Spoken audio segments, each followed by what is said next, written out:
अथवा योगिनामेव कुले भवति धीमताम् एतद्धि दुर्लभतरं लोके जन्म यदिदृशं तत्र तं बुद्धिसंयोगं लभते पौरोदेहिकं यतते च ततो भूयः संसिद्धौ कुरुनंदन। नमामि सद्गुरुं शांतं सच्चिदानंद विग्रहं पूर्णब्रह्म परानंद वल्लभम। भगवंताच्या कृपेने सर्व साधू संतांच्या आशीर्वादाने पुण्यसलीला इंद्रायणी मातेच्या पावन तीरावर संजीवन समाधिस्थ ज्ञानोबरायांच्या या अलंकापूर नगरीमध्ये वारकरी शिक्षण संस्था आणि आळंदी देवस्थान यांच्या माध्यमातून सुरू असलेली आपली नित्याची ज्ञानेश्वरी प्रवचन सेवा, प्रवचन सेवेकरता उपस्थित सर्व माऊली स्वरूप असणारे भाविक भक्त श्रोते सज्जन माता भगिनी सर्वांना वंदन करून आपण सर्वांनी मिळून ही चिंतन सेवा करायची आहे। भगवान श्रीकृष्ण परमात्मा अर्जुनांचं निमित्त करून दिव्य असा गीतेचा उपदेश करतात आणि या गीतेच्या उपदेशाचा विस्तार संतश्रेष्ठ ज्ञानेश्वर महाराजांनी मराठी भाषेमध्ये ज्ञानेश्वरीच्या रूपाने केलेला आहे। भगवान परमात्म्याने योग सांगितला आणि अर्जुनाने त्याच्यामध्ये प्रश्न विचारला की योगापासून एखादा जर भ्रष्ट झाला तर त्याला कोणती गती प्राप्त होते, त्याचा विचार आपला चालू आहे।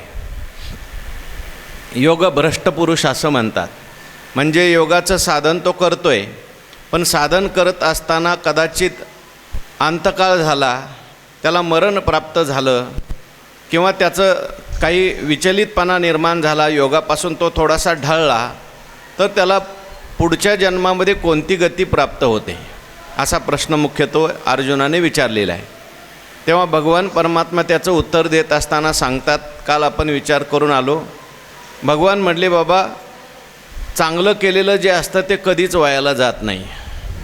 या जन्माचं केलेलं असतं ते सगळं आपल्याला पुढच्या जन्माला उपयोगाला येतं। काय जन्मामध्ये आपल्याकडे पुनर्जन्म मानलेला आहे आणि तो मानावा लागतो। जर पुनर्जन्म मानला नाही तर त्या ठिकाणी मग ही जी विषमता दिसून येते त्या विषमतेची काही संगती लावता येत नाही। काही लोक जन्मताच सुखी आहेत, काही लोक जन्मताच दुःखी आहेत, काही लोक जन्मताच श्रीमंताच्या घरात जन्माला येतात, काही लोक जन्मताच गरिबाच्या घरात जन्माला येतात, काही जन्मल्याच आजारी असतात। मग याची संगती काय लावायची? आपण जर असं म्हटलं की देवाने काहींना सुखी बनवलं काहींना दुःखी बनवलं तर मग देवाच्यावर ते दोष येतात। म्हणून देव जो त्या ठिकाणी सुखी दुःखी बनवतो तो स्वतंत्र बनवत नाही, ज्याच्या त्याच्या कर्मानुसार बनवत असतो। पण पूर्वजन्माचं काही कर्म जे आहे त्याची संगती सांगावी लागते। आता आपल्या जीवनामध्ये त्या तुकाराम महाराजांचं प्रमाण आहे, भोगे कळो येती मागील ते जन्म उत्तम मध्यम कनिष्ठ ते। तुकाराम महाराज म्हणतात आपल्या भोगावरून आपला मागला जन्म कळायला लागतो। मागच्या जन्मामध्ये जर आपलं खूप पुण्य असेल तर आता आपल्याला त्या ठिकाणी सुखाचे भोग सारखे येणार, मागच्या जन्मामध्ये जर पापकर्म जास्त असलं तर दुःखाचे भोग जास्त येणार। म्हणून त्या ठिकाणी पुनर्जन्म होतो आणि त्या पुनर्जन्मामध्ये आपलं मागचं जे कर्म आहे ते जसंच्या तसं आपल्याला प्राप्त होत असतं। आधुनिक काळातलं उदाहरण द्यायचं झालं तर आपण नेहमी देत असतो, आपण जसं मोबाईलचं खोकं असतं ते पण जास्त दिवस वापरलं 5-10 वर्ष वापरलं ते खोकं खराब होतं, मग आपण ते खोकं बदलतो आणि खोकं बदलल्यानंतर आतलं जे आपलं कार्ड असतं तेच ठेवतो आपण। मग त्या कार्डामध्ये बरोबर मागचं जे काय आपलं त्याच्यामध्ये शिल्लक असेल ते आपल्याला पुढच्या मोबाईलमध्ये प्राप्त होत असतं। तसं आपला हा स्थूलदेह जरी बदलला तरी सूक्ष्मदेह तोच असतो आणि त्या सूक्ष्मदेहावर सगळे आदुष्टाचे संस्कार असतात। किती पुण्य केलं, किती पाप केलं, काय नामस्मरण केलं, चिंतन केलं, हे सगळं आपल्याला पुढच्या जन्मामध्ये प्राप्त होतं।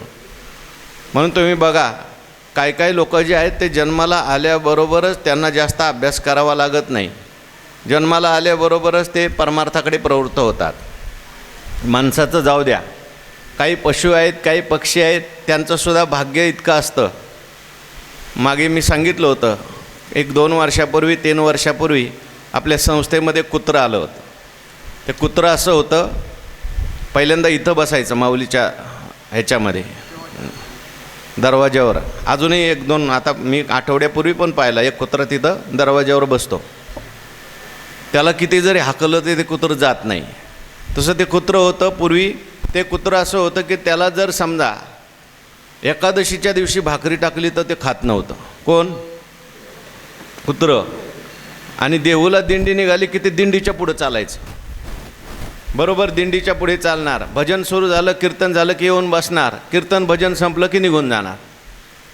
एकादशीच्या दिवशी भाकरी टाकलं तर खात नव्हतं. आमचे गुरुजी म्हणायचे टाकू नका, कारण ह्याचे सगळे संस्कार वारकरीचे आहेत. काही कारणामुळे त्याला कदाचित कुत्र्याचा देह प्राप्त झाला असेल, पण तो जास्त दिवस राहणार नाही. पुन्हा त्याला सद्गती प्राप्त झाल्याशिवाय राहत नाही. अहो पशु जरी असले तरीसुद्धा काय काय पशुसुद्धा भाग्यवान आहेत. सामान्य माणसापेक्षा त्यांचं भाग्य जास्त आहे. एखादं श्रीमंताच्या घरचं कुत्रं असतं तर त्याला बसायला गाडी असते. आपण त्या ठिकाणी पायी चाललेलो असतो आणि तो कुत्रा गाडीमध्ये बसून आपल्याला हाय करत निघालेला असतो. माऊलीच्या त्या वारीमध्ये आपण माऊलीचं जे अश्व असतं त्या अश्वाचे सगळेजण काय करतो? पाया पडतो. अश्वाचा जरी देह असला तरी पुण्यवान अश्व असला पाहिजे की नाही? पुण्यवान देह असला पाहिजे की नाही? लोक त्याच्या मागे, अश्वाच्या मागे जातात. लात लागली तरी चालेल म्हणतात, आपलं त्या ठिकाणी डोकं फुटलं तरी चालेल म्हणतात, पण आपल्याला त्याच्या पायाची धूळ मिळाली पाहिजे म्हणतात. का? त्याचं कारण आहे, ते जरी अश्व दिसायला दिसत असलं, पशु जरी दिसत असला तरी तो सामान्य पशु नाही. ज्या अर्थी तिथे तो जन्माला आला त्या अर्थी त्याचं काहीतरी पुण्य असलं पाहिजे. अहो जाऊ द्या, हे तर जीवाचं झालं. दगड असतो, साधा दगड, पण त्या दगडाचं सुद्धा काहीतरी पूर्वजन्माचं भाग्य असतं. सगळेच दगड जे आहेत त्या सगळ्या दगडांचं भाग्य आहे का? एखादाच दगड असतो, पण तो देवळात जाऊन काय होतो? मूर्ती होतो. आणि मूर्ती झाल्यानंतर आपल्याला त्याचं दर्शन करावं लागतं. देवाचं दर्शन त्या मूर्तीमध्ये होतं. अहो मूर्तीचं जाऊ द्या, नेवाशाला एक खांब आहे, खांब. आपण सगळे जाऊन त्या खांबाचं दर्शन घेतो. का? कारण त्या खांबाला टेकून संत श्रेष्ठ ज्ञानेश्वर महाराजांनी ज्ञानेश्वरी लिहिली. सांगायचं तात्पर्य, भाग्य, पूर्वजन्माचा काहीतरी संबंध असतो. म्हणून भगवान श्रीकृष्ण परमात्मा अर्जुनाला म्हणतात, बाबा एखादा योगी असेल, सिद्धी प्राप्त झाली नाही, मध्येच मृत्यू आला, विचलित झाला, तरी त्याला काही निराश व्हायचं कारण नाही. त्याने अगोदर जर खूप वेगाने त्या परमार्थ केला असता तर पोचला असता मुक्कामाला, पण नाही पोचला. मग नाही पोचला तर तो कुठं जातो? भगवंतांनी त्याचं एक कारण सांगितलं, तो कुठे जातो हे सांगितलं की शुचिनाम श्रीमताम गेहे योगभ्रष्टोबी जायते. म्हणजे श्रीमंत अशा, शुद्ध अशा धर्माचरणी लोकांच्या घरामध्ये, म्हणजे जनकादिकासारखे राजे रजवाडे असतात, त्यांच्या घरात तो जन्माला येतो. आणि मग तिथे आल्यानंतर त्याला परमार्थ करण्याकरता जास्त काही करावं लागत नाही, प्रतिबंध काहीच नसतो. सगळं आयुष आराम सर्व काही असतं, फक्त नामस्मरण चिंतनच त्याला करायचं असतं. त्या ठिकाणी त्याचा जन्म होतो असं सांगितलं. किंवा भगवान परमात्मा पुढे सांगतात, अथवा योगिनामेव कुले भवती धीमताम एतद्धि दुर्लभतरम लोके जन्म यदिदृशम. आज या श्लोकाचं चिंतन आपल्याला करायचं आहे. अथवा, अथवा म्हणजे भगवान म्हणतात किंवा. योगिनामेव कुले भवती धीमताम, तो जो आहे योग्यांच्या कुलामध्ये, आणि धीमताम योगिनाम कुले असं म्हटलेलं आहे. म्हणजे बुद्धिवान असलेले जे काही योगी आहेत त्या योग्यांच्या कुलामध्ये तो त्या ठिकाणी जन्माला येतो. आणि एतद्धि दुर्लभतरम, एतद्धि दुर्लभतरम लोके जन्म यदिदृशम. हा जन्म जो आहे योग्यांच्या कुळामध्ये जन्माला येणं, बुद्धिवान योग्यांच्या कुळामध्ये जन्माला येणं, भगवान परमात्मा म्हणतात हे दुर्लभतर आहे. आता हा जन्माला येणारा जो योगी आहे कोण आहे? तर चिंतन करणारे लोकांनी दोन प्रकार केलेले आहेत. पहिला प्रकार आहे, आता हे भ्रष्टयोगीच आहेत दोन्ही, पण जो भ्रष्टयोगी ज्याच्या मनामध्ये थोड्याफार वासना शिल्लक आहेत तो श्रीमंताच्या कुळामध्ये जातो. काल सांगितलं, त्याला अगोदर एक विसावा पडतो, म्हणजे तो ब्रह्मलोकात जातो, स्वर्गलोकात जातो, तिथलं सुख भोगतो आणि तिथून मग श्रीमंत लोकांच्या कुळात जन्म घेतो. एक झाला. काही असे योगी असतात की त्यांच्या अंतःकरणामध्ये कुठल्याही प्रकारच्या भोग वासना नसतात. साधना ते करत असतात, साधनेमध्ये रत असताना त्यांना मृत्यू प्राप्त होतो, काहीतरी अडचणी येते आणि मग त्या मृत्यूमुळे त्यांची तिथे साधना थांबते आणि मग त्यांना पुढचा जन्म प्राप्त होतो. असे जे योगी आहेत ज्यांच्या अंतःकरणात अजिबात भोग वासना नाहीत, असे योगी स्वर्गाला सुद्धा जात नाहीत, ब्रह्मलोकाला जात नाहीत. तर अशा योग्यांना लगेच जन्म प्राप्त होतो. कुठे जन्म प्राप्त होतो? अथवा योगिनामेव कुले भवती धीमताम. बुद्धिवान असलेले जे योगी आहेत त्या योग्यांच्या कुळामध्ये त्यांना जन्म प्राप्त होतो. आणि भगवान परमात्मा या ठिकाणी सांगतात, असा जो जन्म प्राप्त झालेला आहे तो मात्र दुर्लभ आहे. कारण श्रीमंताच्या कुळामध्ये जो जन्म झालेला आहे त्याच्यापेक्षा तो तर दुर्लभ आहेच आहे. श्रीमंत आणि धार्मिक अशा कुळामध्ये जन्माला येतो तो काल सांगितला. त्याच्या मनात थोड्या वासना शिल्लक होत्या म्हणून त्याला एक विसावा पडला. पण हा जो आहे त्याच्यापेक्षा श्रेष्ठ योगी आहे. याला कसल्याही प्रकारची मनात वासना नव्हती, पण तरीसुद्धा मृत्यू लवकर आला म्हणून योग थांबला.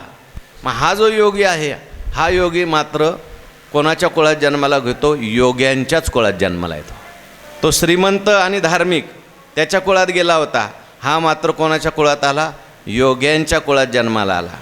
अथवा योगिनामेव, नुसते योगी नाही, भगवान म्हणतात धीमताम, बुद्धिवान योगी बरं का. म्हणजे योग्यामध्ये सुद्धा दोन प्रकार आहेत. काही मूर्ख योगी आहेत, काही बुद्धिवान योगी आहेत. काही हठयोग वगैरे करणारे सुद्धा योगी आहेत.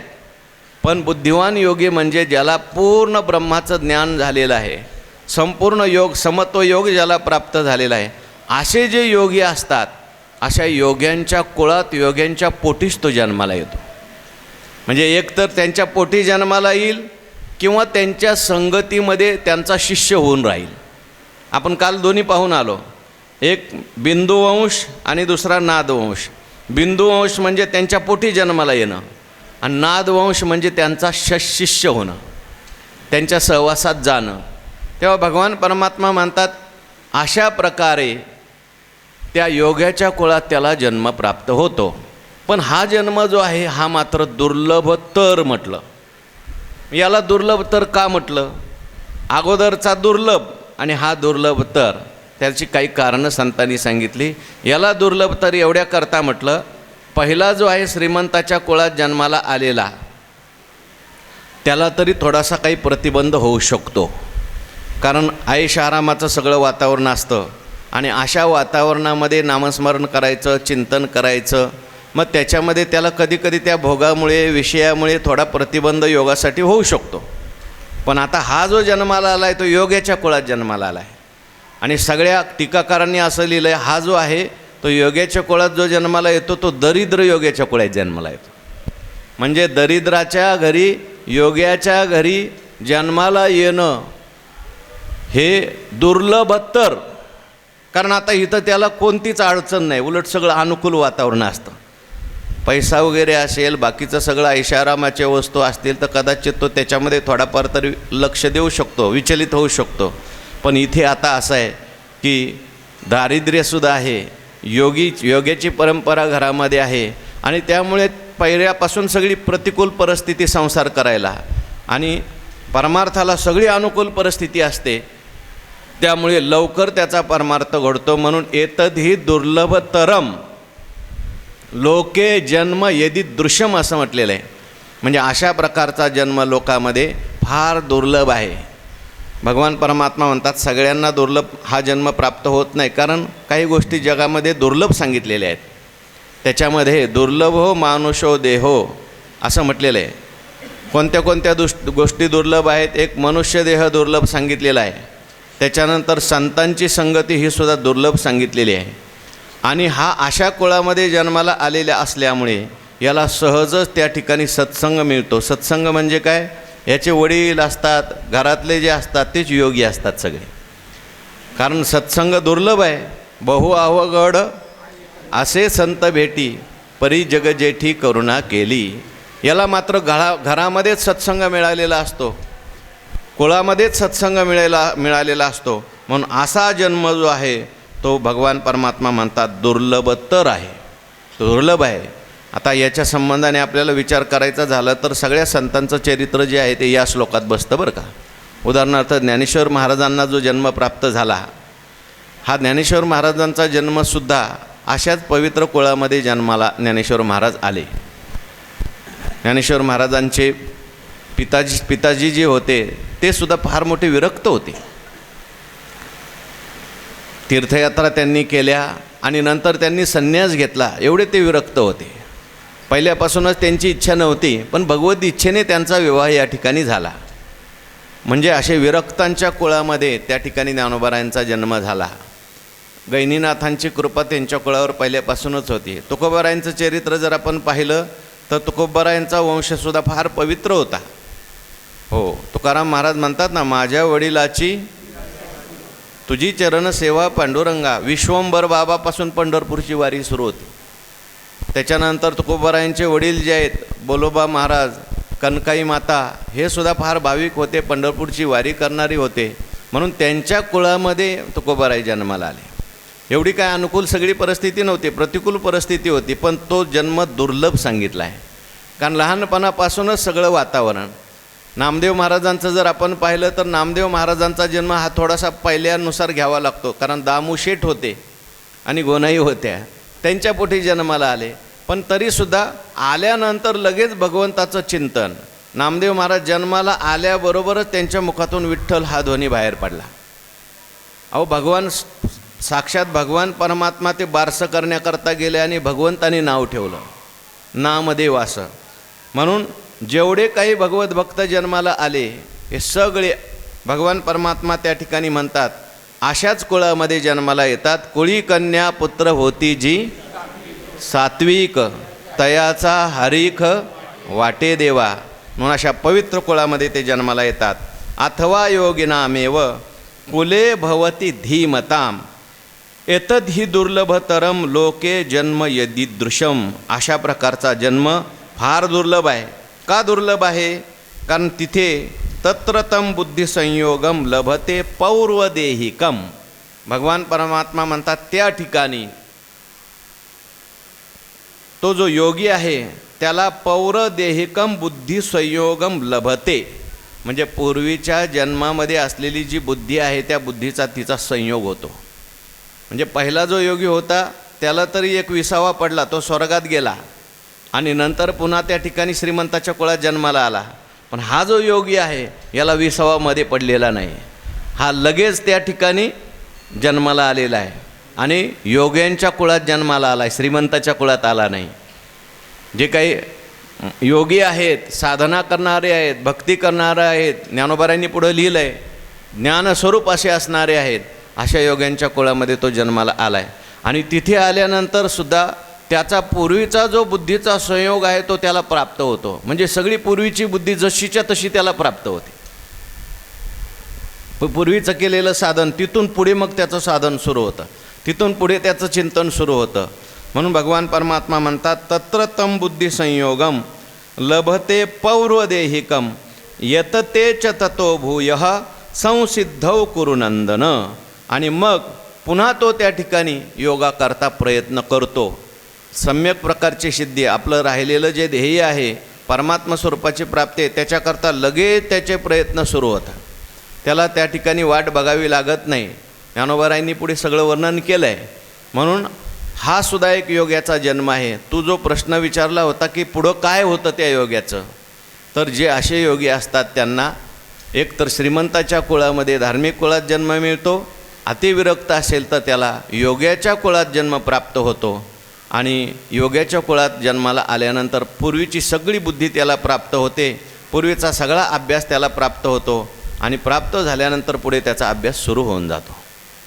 म्हणून अशा प्रकारे ज्ञानोबारायांनी याच्यावर जे चिंतन केले ते बघा. आता ज्ञानोबाराय म्हणतात अथवा ज्ञानाग्निहोत्री जे परब्रह्मण्य श्रोत्री महासुखक्षेत्री आदिवंत. अथवा किंवा अगोदरचं जे सांगितलं त्याच्यानंतर आता हा दुसरा योगी आहे, त्याला कुठे प्राप्त होतो देह? अथवा ज्ञानाग्निहोत्री, ज्या ठिकाणी ज्ञानाग्निहोत्री लोक आहेत, म्हणजे ज्ञान हेच ज्यांच्या जीवनातलं अग्निहोत्र आहे. ज्ञानरूपी यज्ञ अखंड त्यांचा चाललेला आहे. मागे काही यज्ञाचे प्रकार सांगितले, त्याच्यामध्ये ज्ञान यज्ञ सांगितला आहे. सांगा कोणता? अनेक 12 यज्ञाचे प्रकार पाहून आलो आपण. हो, त्यात ज्ञान यज्ञ सांगितला आहे. ब्रह्मार्पणम, ब्रह्महवीर, ब्रह्माग्नव ब्रह्मणाहुतम, ब्रह्मैव तेन गंतव्यम ब्रह्मकर्म समाधिना. त्याच्या जीवनामध्ये हे ज्ञानाग्निहोत्री तो आहे, म्हणजे अर्पण करायचं आहे ते सगळं ब्रह्मच आहे, ब्रह्मार्पणम. त्याच्यानंतर ज्या अग्नीत अर्पण करायचं आहे ते ब्रह्मच आहे. क्रियासुद्धा ब्रह्म, कर्तासुद्धा ब्रह्म, कर्मसुद्धा ब्रह्म, अशा प्रकारे त्याची भावना असते. सर्व काही आहे ते परमात्माच आहे आणि म्हणून त्याच्या जीवनामध्ये त्याची प्रत्येक क्रिया जी असते ती ब्रह्मरूप होते. तो जेवायला बसला तरी त्याचं सगळं ते ब्रह्मार्पण चाललेलं असतं. उदरभरण नो हे जाणे जे यज्ञकर्म. परमात्माच त्या ठिकाणी खाणारा परमात्माच आहे, जे खायचं आहे ते परमात्माच आहे, खाण्याची क्रियासुद्धा परमात्माच आहे असं समजून त्याचं जेवण चाललेलं असतं. त्यामुळं तो यज्ञ होत असतो. त्याचं पाहणं जे आहे ते यज्ञ होत असतं. त्याचं करणं जे तो करी ते तुली पूजा, तो कल्पितो जप माझा, तयाची निद्रा ते कपिध्वजा समाधी माझी. अशा प्रकारची त्याचं कर्म चाललेलं असतं. हो, कायेन वाचा मनसेंद्रिये वा बुद्ध्यात्मना वा अनुसृतस्वभावात करोति यदि सकलम परस्मै नारायणायेती समर्पयेत. अशा प्रकारे त्याची धारणा असते. म्हणून सकळ कर्मे ती झाली ब्रह्मार्पण. जे जे काही करतो देवा ते ते सेवा समर्पी. अथवा ज्ञानाग्निहोत्री, याला म्हणायचं ज्ञानाग्निहोत्री बरं का. म्हणजे ज्ञानाच्या द्वारे सगळ्या त्याच्या क्रिया होत असतात. क्रिया करत असताना मी करतोय असा भाव त्याच्यामध्ये नसतो. जे परब्रह्मण्य श्रोत्री, त्याच्यानंतर श्रोत्रिय ते असतात किंवा परब्रह्माच्या विषयीच ते श्रवण करत असतात, देवाच्या विषयी श्रवण करत असतात. बाकी दुसरं त्यांचं श्रवण नाही. काय माझे कथेविन जयाचे रीते नाही श्रवण, हां जया सर्वांगी भूषण माझी सेवा. माझे कथेविनच आहे का? जयाचे रीते नाही श्रवण, जया सर्वांगी भूषण माझी सेवा. मीची डोळा देखिला, मीची कानी ऐकिला, मीची भावीला मनीला वाचा. म्हणजे सर्वांगी सर्वा ठाई, मीची नमस्कारला जी, दान पुण्याधिक जे काही ते माझी याची मोहरा. म्हणून अशा प्रकारचे जे असतात अशा कुळामध्ये तो जन्माला येतो. हां, महासुख क्षेत्री आदिवंत, आणि महासुखाच्या क्षेत्रामध्ये ते त्या ठिकाणी निवास करत असतात. महासुख हे त्यांचं क्षेत्र झालेलं असतं. त्यांना महासुख शोधण्याकरता दुसरीकडे जावं लागत नाही. महासुख नावाच्या क्षेत्रात, महासुख म्हणजे परमात्मा. हो, काय शस्त्रेवरी तोडलिया देह आगी माझी पडलिया चित्त महासुखी बहुडलियाची ओचने. महासुख म्हणजे परमात्मा सुख, परमात्माकार त्यांची वृत्ती झाली असते. परमात्म्याच्या सुखामध्येच ते त्या ठिकाणी कायम राहत असतात. म्हणून महासुख क्षेत्री आदिवंत. आणखीन कसे असतात, कोणत्या कुळात ते जन्माला येतात? योगी, तो त्या कुळाचं वर्णन चाललं आहे बरं का. त्या कुळातले लोक कसे असतात, अशा कुळामध्ये, पवित्र कुळामध्ये संत जन्माला येतात, भक्त जन्माला येतात. कसं ते कुळ असतं? जे सिद्धांताच्या सिंहासनी राज्य करती त्रिभुवनी, जे कुंजते कोकिल वनी संतोषाच्या. जे सिद्धांताच्या सिंहासनी राज्य करीती त्रिभुवनी. ते कुठल्या सिंहासनावर बसलेले असतात? सिद्धांताच्या सिंहासनावर. कोणतं राज्य करतात? त्रिभुवनाचं राज्य त्यांच्याकडे प्राप्त झालेलं असतं. हो, खायला भाकर नसते, भिक्षेचं अन्न खात असतात. असं जरी असलं तरीसुद्धा तुकाराम महाराज म्हणतात, आम्हाला जरी खायला अन्न नसलं, आम्हाला जरी राहायला घर नसलं, तरी तुका म्हणे तीही त्रिभुवनी आम्ही वैभवाचे धनी.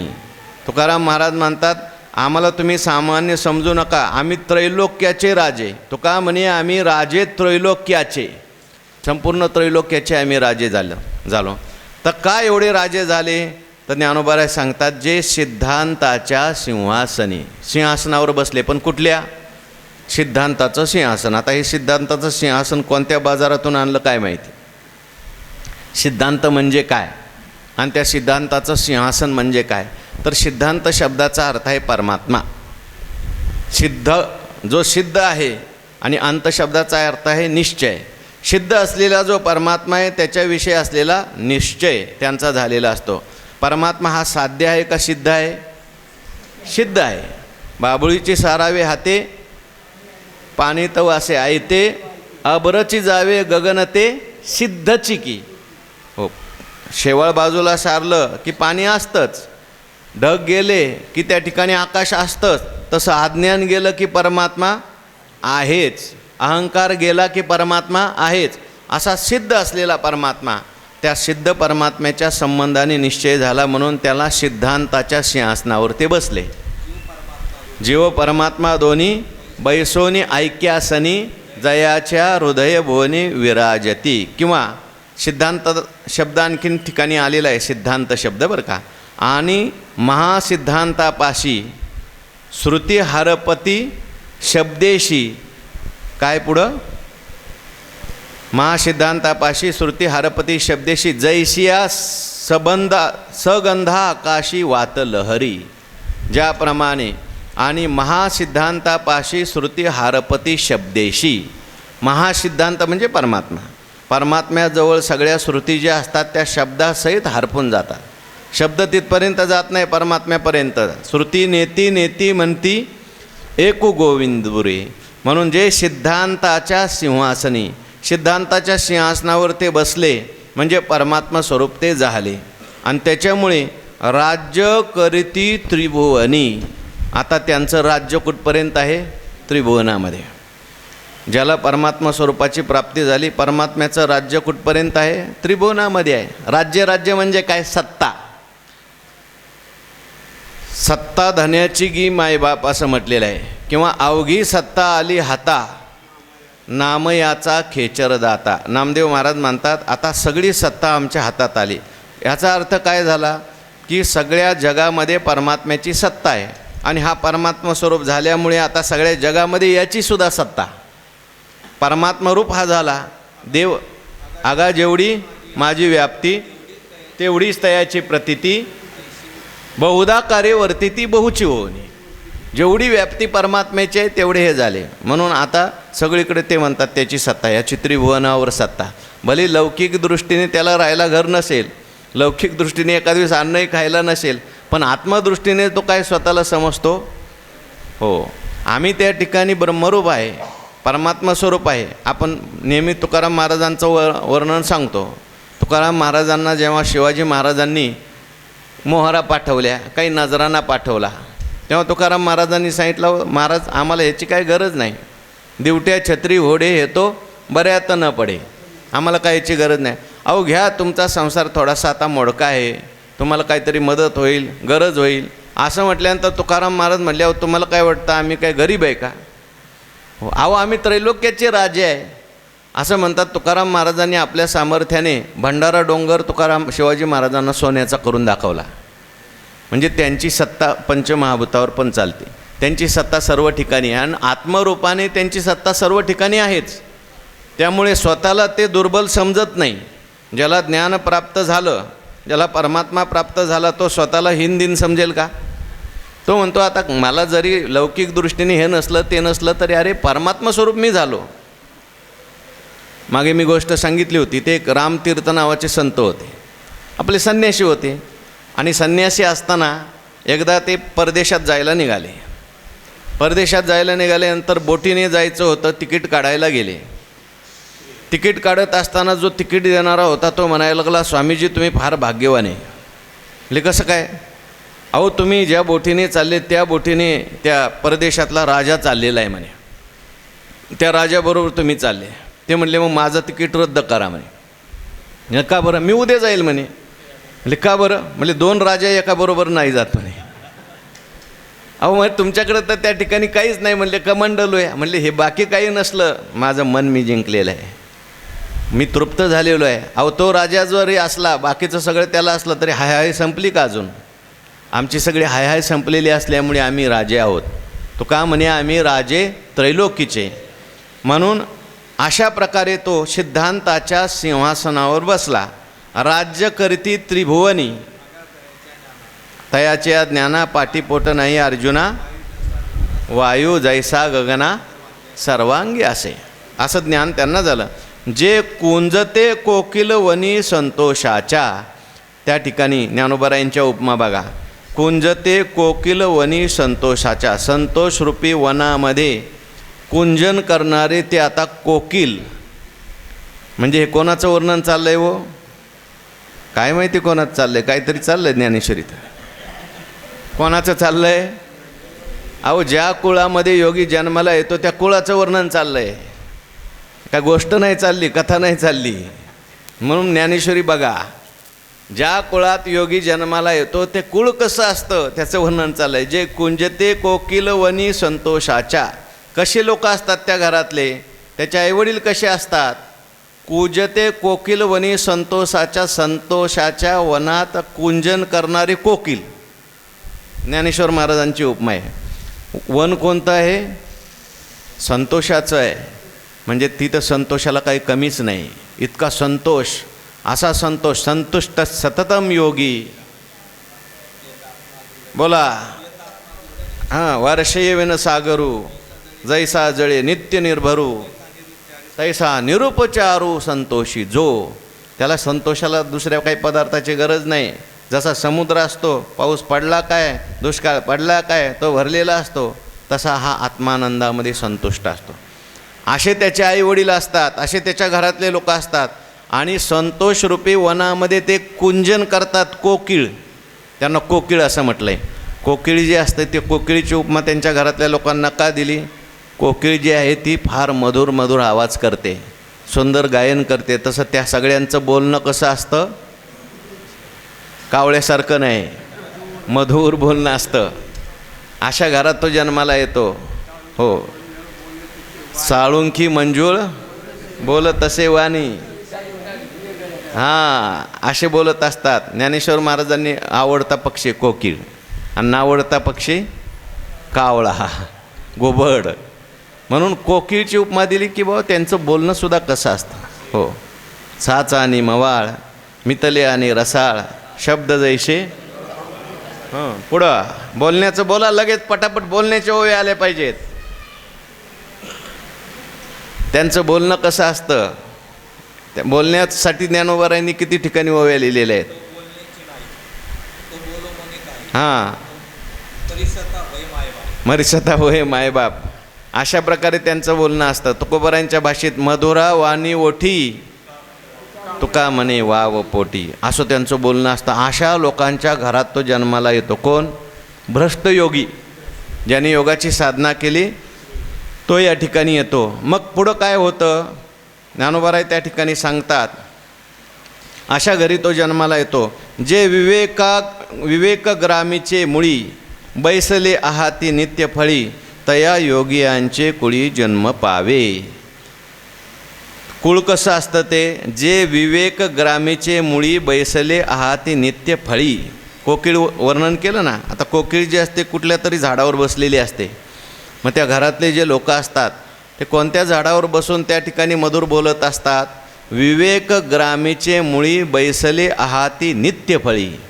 विवेकरूपी गाव आहे, त्या विवेकरूपी झाड आहे, त्या विवेकरूपी झाडावर ते बसलेले आहेत.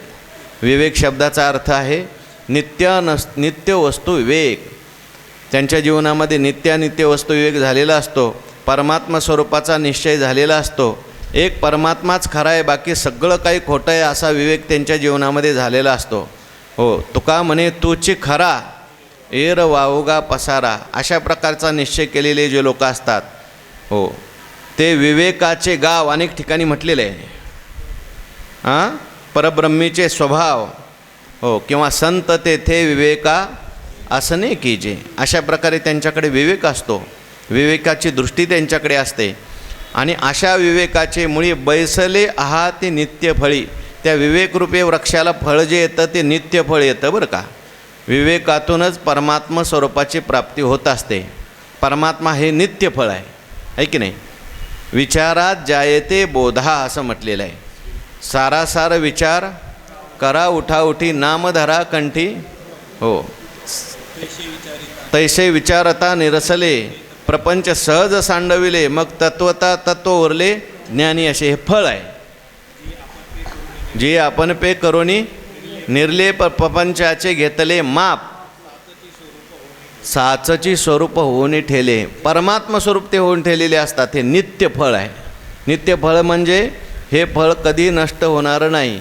हे फळ जे आहे ते सिद्ध आहे, साध्य नाही. हे फळ जे आहे ते एकदा प्राप्त झालं की मनुष्याला नित्यता प्राप्त होते. अविनाश करी आपुल्या ऐसे, लावी मना पिसे गोविंदाचे. म्हणून नित्य फळी तय आत्मवर्गनीर क्षीर चरिताती सविचार राजहंस, तया योगियाचे कुळी जन्म पावे. असे जे योगी असतात त्यांच्या कुळामध्ये तो त्या ठिकाणी जन्म प्राप्त करून घेतो. मग तिथे काय होतं, तिथे गेल्यानंतर ज्ञानोबाराय वर्णन करतात. बघा पुढची ओळी. मोटकी देहाकृती उमटे आणि निज ज्ञानाची पहाट फुटे, सूर्यापुढे प्रगटे प्रकाश जायचा. नुकताच देह प्राप्त होतो, प्राप्त झाल्या झाल्या निज ज्ञानाची पहाट फुटे. त्यांना ज्ञान करून घेण्याकरता शाळेत जावं लागत नाही. त्यांना ज्ञान करून घेण्याकरता गुरुकडे जावं लागत नाही. त्यांना ज्ञान करून घेण्याकरता वयाची वाट बघावी लागत नाही. मोठकी देहाकृती उमटे म्हणजे नुसता देह प्राप्त झाला, बाहेर आला की लगेच निज ज्ञानाची पहाट फुटे. त्यांना ज्ञान झालेलंच असतं. अहो काही काहींना तर पोटातच ज्ञान झालं. उपजताची ज्ञानी हे वर्म जाणवणी. अहो शुकाचार्य त्या आईच्या पोटात होते. काही ठिकाणी सांगतात भगवान परमात्मा म्हणायला लागले, शुका तू कोण आहेस? ते म्हणले, कोण म्हणून सांगू तुम्हाला? कारण ही सगळी नावं जी असतात ती सगळी बाहेर आल्यावर आहेत का आतल्याला नावं आहेत? परमात्म्याला काय नाव आहे का? काही नाही ना. मी त्या ठिकाणी मनुष्य नाही. मनुष्य काय? नाहम मनुष्यो न च देव यक्षो, न ब्राह्मण क्षत्रिय वैश्य शूद्र, न ब्रह्मचारी न ग्रही वनस्था, भिक्षुर्न चाहम निजबोध रूपा. कोण म्हणून सांगू तुम्हाला? ही सगळी नावं जी आहेत ती बाहेर आले आहेत का आतमध्ये आहे? आतमध्ये कोण आहे? फक्त चिदानंद रूपस शोहम शोहम, मी तो आहे. म्हणजे आत त्यांना बाहेर यावं लागलं का? गर्भामध्येच काही लोकांना ज्ञान होतं आणि काही लोक बाहेर आल्याबरोबर त्यांना ज्ञान होतं. त्यांना ज्ञानाकरता बाकीचं काय? मोठकी देहाकृती उमटे आणि निज ज्ञानाचे, बरं का, निज म्हणजे आत्मस्वरूपाचं ज्ञान, पहाट फुटे. लगेच ज्ञान त्यांना होतं. परमात्मा स्वरूपाचं ज्ञान होतं किंवा भक्तीचं ज्ञान होतं, योगाचं ज्ञान होतं. आपल्याला भक्ती केली पाहिजे, आपल्याला ज्ञान घेतलं पाहिजे, असं लगेच त्या ठिकाणी. सूर्यापुढे प्रगटे प्रकाश जायचा. जसं सूर्य यायच्या अगोदरच प्रकाश येतो तसं हा बाहेर यायच्या अगोदरच याला ज्ञान प्राप्त होतं. परिणामा निघाले कोंब,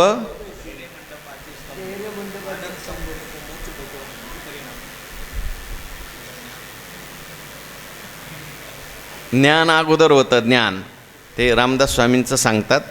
ते 5-6 वर्षाचे झाले आणि एका गुरुकडे गेले. म्हणले मला उपदेश करा. गुरु म्हणले, अरे तू अजून लहान आहेस, मोठं झाल्यावर तुला उपदेश करू. असं म्हटल्यानंतर रामदास स्वामींना वाईट वाटलं. मी लहान आहे म्हणून मला गुरु म्हणतात उपदेश करणार नाही. लगेच मारुतीच्या देवळात गेले, जेवण केलं नाही, उपवास धरला आणि तिथंच मारुतीजवळच झोपायचे. म्हणे मारुती तू मला उपदेश केला तरच उठतो. साक्षात भगवान मारुतीराय प्रगट झाले आणि रामदास स्वामीला उपदेश केला. म्हणून रामदास स्वामीचे गुरु कोण आहेत? मारुतीच, बरं का, मारुतीराय त्यांचे गुरु. असे अनेक उदाहरणं आहेत.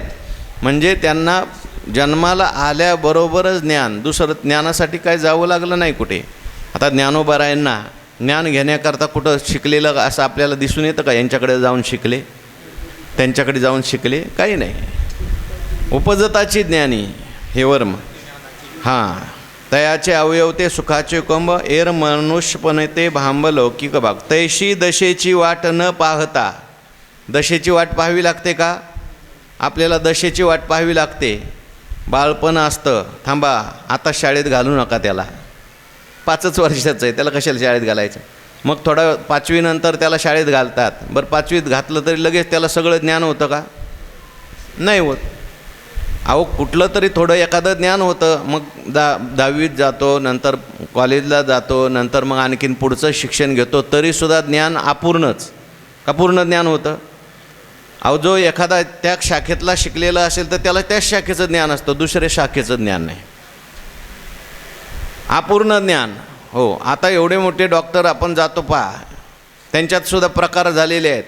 कानाचा डॉक्टर वेगळा, डोळ्याचा डॉक्टर वेगळा, पुन्हा जीभ कशाचा डॉक्टर वेगळा, घशाचा डॉक्टर वेगळा, पोटाचा डॉक्टर, हृदयाचा डॉक्टर, हाडाचा डॉक्टर, सगळे एकच शिकलेले आहेत. पण ते म्हणतात आमच्याकडे नाही, कान दुखते ना ते कानवाल्याकडे जा.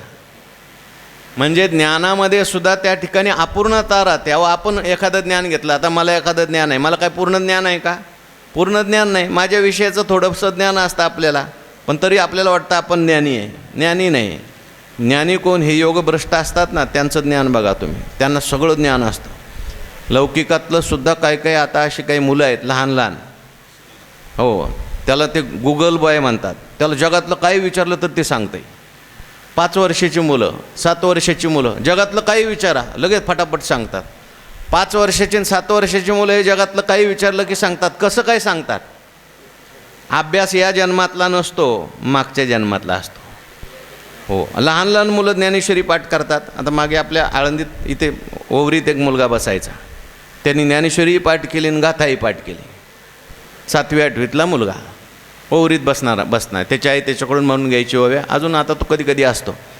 ज्या अर्थी त्याने ज्ञानेश्वरी पाठ केली, गाथा पाठ केली, ते या जन्मातलं मानायचं का काय? तेवढं पूर्वजन्माचं मानावं लागतं.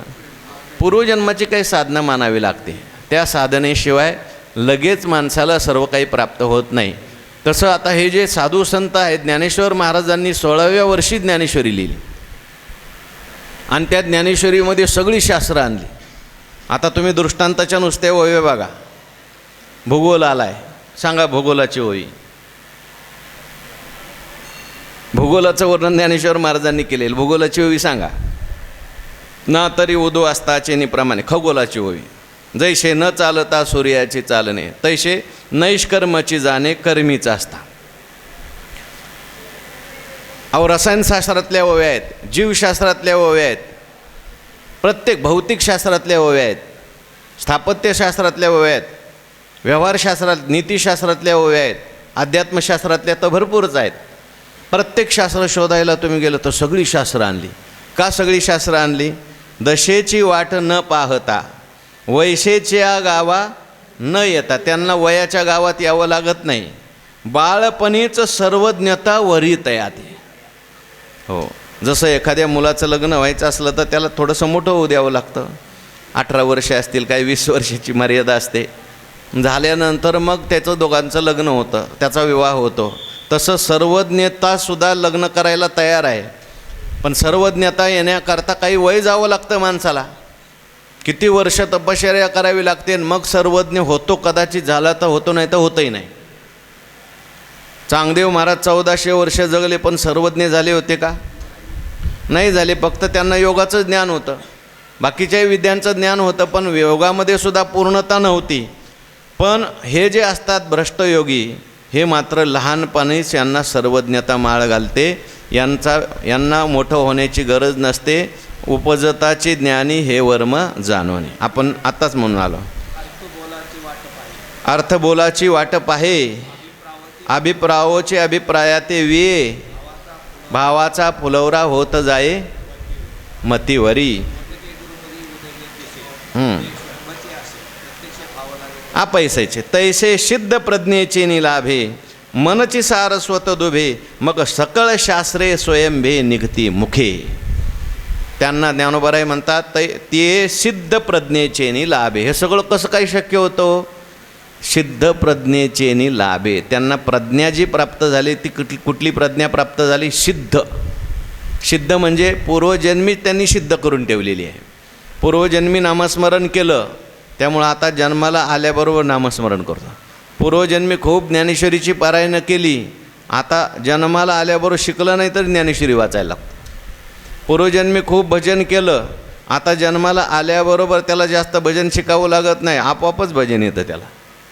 पूर्वजन्मी जी साधना केली, ध्यान केलेलं असेल, ज्या देवाचं आपण ध्यान केलं बघा, तिकडे बरोबर मनुष्य ओढतो.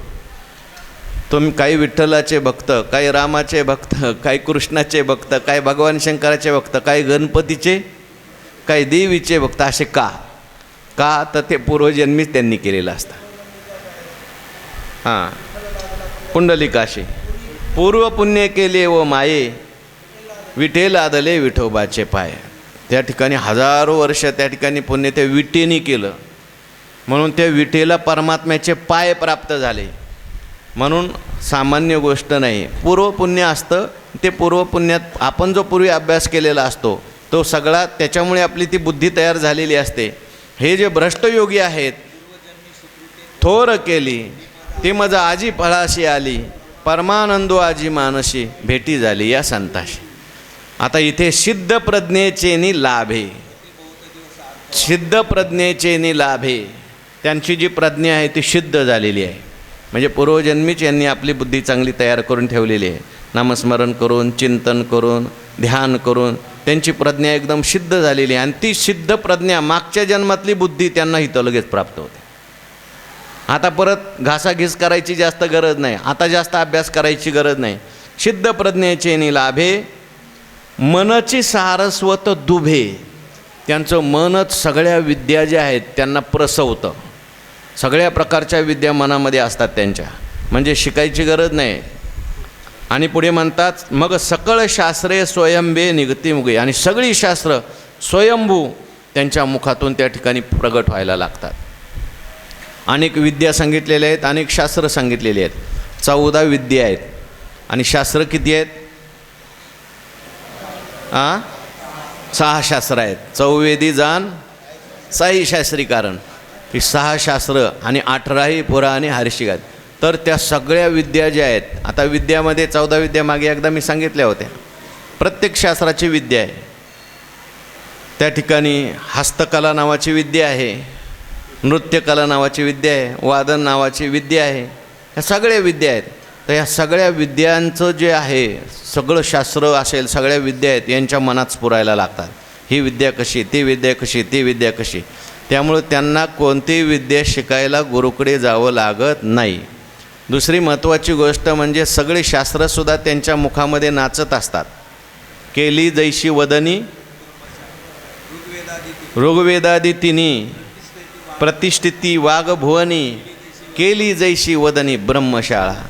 कोणतंही काही विचारलं त्यांना कुठल्याही शास्त्रातलं लहानपणीच. आता ज्ञानेश्वर महाराज ते पैठणला गेले, आणि पैठणला गेल्यानंतर ज्ञानेश्वर महाराजांनी रेड्याच्या मुखातून वेद बोलवले. आता रेडासुद्धा काही नुसता रेडा नव्हता, सगळेच रेड्याच्या मुखातून का नाही बोलवले? मग त्या रेड्याचे मागचे 3 जन्म सांगितले. हो, पहिला कोण होता, नंतर कोण होता, नंतर कोण होता. आणि ज्ञानेश्वर महाराजांना त्या लोकांनी काही प्रश्न विचारले, कोणत्याही शास्त्रातला विचारा, ज्ञानेश्वर महाराज त्याचं उत्तर देत होते. त्याचं काय कारण? पूर्वजन्माचं नाही, ते साक्षात महाविष्णूचा अवतार आहेत. सखा माझा ज्ञानेश्वर. भगवान शंकराचार्यांच्या बाबतीत सांगतात, त्यांनी लहानपणीच ही सगळी शास्त्र मुखोद्गत होती. 16 कृतवान भाष्य असं म्हटलेलं. 16व्या वर्षात तर ब्रह्मसूत्रावर भाष्य लिहून टाकलं. हो, सगळे वेद त्या ठिकाणी सगळी शास्त्र मुखोद्गत होती. त्याचं कारण काय? पूर्वजन्माचा संबंध मानावा लागतो. अहो, हल्ली अगदी जोग महाराजांना विचारलं, तुम्हाला एवढं सगळं कसं काय प्राप्त झालं? सही करायला जोग महाराजांना 2 मिनटं लागायची. किती शिक्षण झालं असेल बघा. सही करायची म्हटलं तरी 2 मिनटं लागायची. पण असं असतानासुद्धा कुठलाही प्रश्न विचारला त्याचं उत्तर जोग महाराज देत होते. त्याचं कारण ते म्हणायचे, मी मागच्या जन्मी ज्ञानेश्वर महाराजांची पालखी वाहिली म्हणे, आणि त्याच्यामुळे मला चांगली बुद्धी प्राप्त झाली. म्हणून तैस्ते सिद्ध प्रज्ञेचे लाभे मनची सारस, मग सकळ शास्त्रे स्वयंभे निगती मुखे, ऐसे जे जन्म जया लागी देव सकाम, स्वर्गी ठेले जप होम करती सदा. ऐसे जे जन्म, अशा ठिकाणचा जो जन्म आहे किती दुर्लभ आहे. ज्ञानोबाराय म्हणतात, जया लागी देव सकाम, सगळे देवसुद्धा त्या जन्माची इच्छा करतात. स्वर्गीचे अमर काय म्हणतात ते? मृत्यूलोकी व्हावा जन्म आमा. आणि कुठं जन्म व्हावा? नास्तिकाच्या घरी, भिकाऱ्याच्या घरी नाही, भगवत भक्ताच्या घरी. हो, या वैष्णवाचे घरी. देवा ऐके रे विनंती, मज नको हे मुक्ती. पुढं गती प्रेमसुख आगळे, या वैष्णवाचे घरी प्रेमसुख इच्छा करे. बाबा तिथंच बसा, आत जाऊ नका हो बाबा. हां, प्रेमसुख इच्छा करी रिद्धी सिद्धी द्वारी कर दोडोनी तिष्ठती. हो, हरिदासाचे घरी मज उपजवा जन्मांतरी. मला देवा त्यांच्या घरात जन्माला घाला. तिथं काही होऊ द्या मला. नामदेव महाराज तर म्हणतात, वृक्ष करशी तरी तुळशीचे निमिषे तुझे द्वारी वसे ऐशी करी. ऐका की, पूर्ण अभंग हो दे की. वृक्ष करशी तरी तुळशीचे निमिषे तुझे द्वारी वसे ऐसे करी. श्वान करशी तरी उच्चिष्टाचे निमिषे तुझे द्वारी विषय ऐशी. कुत्र कर पण तुझे द्वारीचा कुत्रा. हो, पाषाण करती तरी रंगशिळेचे निमिषे तुझे द्वारी वसे ऐसे करी. अजून एक राहिलं काहीतरी, तुझ्या द्वारात पाहिजे, काही होऊ द्या पण संबंध देवाचा किंवा संतांचा आला पाहिजे. हां, म्हणून यमलोकामध्ये जे लोक आहेत त्यांनासुद्धा इच्छा निर्माण होते. यमधर्म करती आस, धन्य धन्य म्हणती मृत्यूलोक भाग्याचा कायचा. तो एक अभंग आहे. ते मृत्यूलोक काय भाग्याचा आहे त्यांना असं वाटतं. इथे ज्ञानेश्वरी प्रवचन ऐकायला मिळतं, नामस्मरण करायला मिळतं, चिंतन करायला मिळतं. म्हणून ऐशे जे जन्म जया लागी देव सकाम, स्वर्गी ठेले जप होम करती सदा. स्वर्गात गेल्यावर सुद्धा हे आपलं सगळं पाहिल्यानंतर, कीर्तन प्रवचन भजन वारी पाहिल्यानंतर ते तिकडं काय करतात, जपन होम करतात स्वर्गात. आता स्वर्गात सगळं अमृत आहे, सगळं आहे, तरी जप होम कशा करतात ते म्हणतात, बास आता इकडं नको, आम्हाला खाली न्या, आम्हाला हे करू द्या. नारायण नामे हो आमरी भाट होई जे, मग मृत्यूलोका ते वाणिजे. ऐशे जन्म पार्था गाजे ते तो पावे. अमरी भाट होई जे म्हणजे अमर असणारे देव, स्वर्गात असणारे देव भाट होतात म्हणजे स्तुती करायला लागतात. काय जन्म आहे, काय त्या ठिकाणी यांचा पवित्र कोळ आहे. पवित्र ते कोळ, पावन तो देश, जे ते हरीचे दास जन्म घेती. काय आनंदाचं वातावरण आहे. आपल्याला आपण देव झालो पण हा आनंद नाही. म्हणून देव त्यांची स्तुती करतात, देव त्यांचं वर्णन करतात. अशा अनेक अभंग आहेत संतांच्या. तुकाराम महाराज ते देवभक्तांचं वर्णन करतात. स्वर्गातले देवसुद्धा स्तुती करतात. ज्ञानोबाराय जेव्हा समाधी सोहळ्याला आले त्यावेळेस त्या ठिकाणी सगळे स्वर्गातले देव आले, ज्ञानोबारायांची स्तुती केली देवाने. ते झालं. देव स्तुती करतात. ज्ञानेश्वर महाराजांच्या समाधीच्या वेळेस ब्रह्मदेवाने स्तुती केली, सनकादिकांनी स्तुती केली, ऋषीमुनींनी स्तुती केली, इंद्रादी देवांनी सगळ्यांनी स्तुती केली. शेष भगवान परमात्मा पाताळातून आले स्तुती करायला. कशा करता? भाग्य. अहो, साक्षात एवढा मोठा देव तो म्हणतो, देव म्हणती रुक्मिणी हाची एक योगी देखिला नयनी, हेची जाण ज्ञान संजीवनी. त्रैलोक्याशी धन्य धन्य धरातळी, जो याते दृष्टी निहाळी, तो वाहत येईल टाळी वैकुंठ भुवनाशी. जो करील याची यात्रा, तो तारील सकळी गोत्रा, सकळी कुळे पवित्रा, याचे निदर्शने होती. एवढं सगळं वर्णन करायला ज्ञानोबारायांचं. शेवटी भगवान परमात्म्याला सुद्धा गहिवरून आला आणि शेवटी भगवान म्हणतात काय, शेवटचं चरण, धन्य धन्य जयाचे कुशी ज्ञानदेव जन्मले. म्हणून आमरी भाट होईजे सांग ऐसे सांगता हरीशी, प्रेम ओसंडले रुक्मिणीशी, म्हणे धन्य धन्य जयाचे कुशी ज्ञानदेव. आमरी भाट होईजे, मग मृत्यूलोका ते वाणिजे. आणि मृत्यूलोकाचं ते वर्णन करतात. आयशे जन्म पार्था गाजे. अशा प्रकारचा जो जन्म आहे तो त्या योग्याला प्राप्त होतो. आणखीन पुढे काय होतं वर्णन आहे आपल्याला पुढील प्रवचनात पाहायचं आहे. पुंडलिक वरद हरी विठ्ठल.